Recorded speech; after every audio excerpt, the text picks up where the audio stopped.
ଯେତେବେଳେ ସମ୍ପର୍କଟି ପ୍ରଥମେ ଆରମ୍ଭ ହୋଇଥାଏ ନା, ସମ୍ପର୍କରେ ମଧୁରତା ରହିଥାଏ, ପରସ୍ପର ପ୍ରତି ସମ୍ମାନ, ପ୍ରେମ, ସମୟ ଓ ଆତ୍ମୀୟତା ରହିଥାଏ। ସେତେବେଳେ ସେହି ସମ୍ପର୍କ ଆକାଶ ଠାରୁ ଉଚ୍ଚ ଓ ସମୁଦ୍ର ଠାରୁ ଗଭୀର ଲାଗିଥାଏ। ସ୍ନେହ, ପ୍ରେମ, କାମନାରେ ପରିପୂର୍ଣ୍ଣ ଥାଏ।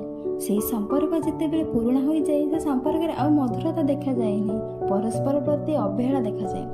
କଥା ହେବା ପାଇଁ ସମୟ ନଥାଏ କି ମୁଡ୍ ବି ନଥାଏ। ସେ ସମ୍ପର୍କରେ ଆଉ ସେ ଆତ୍ମୀୟତା ନଥାଏ। ବୋଧହୁଏ ସତରେ ସେ ସମ୍ପର୍କରେ ଭଲ ପାଇବା କମି ଯାଇଥାଏ, ନା ସମ୍ପର୍କରେ ମନ ପୁରି ଯାଇଥାଏ।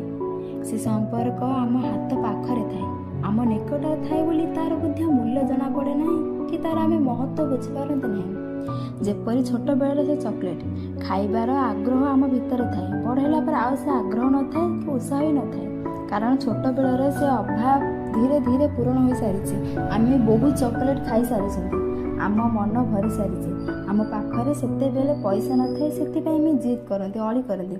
ଏବେ ଆମ ପାଖରେ ସେତିକି ସକ୍ଷମ ଅଛି, ଆମେ କିଣିକି ଖାଇପାରିବା, କିନ୍ତୁ ଆମେ ଖାଉନାହାନ୍ତି, କାରଣ ଆମ ପାଖରେ ଯେଉଁ ଜିନିଷ ଅଛି ତାହାର ମହତ୍ତ୍ୱ ଆମେ ବୁଝିପାରନ୍ତି ନାହିଁ। ଆମ ପାଖରେ ଯେଉଁ ଜିନିଷ ଆଭେଲେବୁଲ୍ ଥାଏ ତାହାର ମୂଲ୍ୟ ଆମେ ବୁଝିପାରନ୍ତି ନାହିଁ।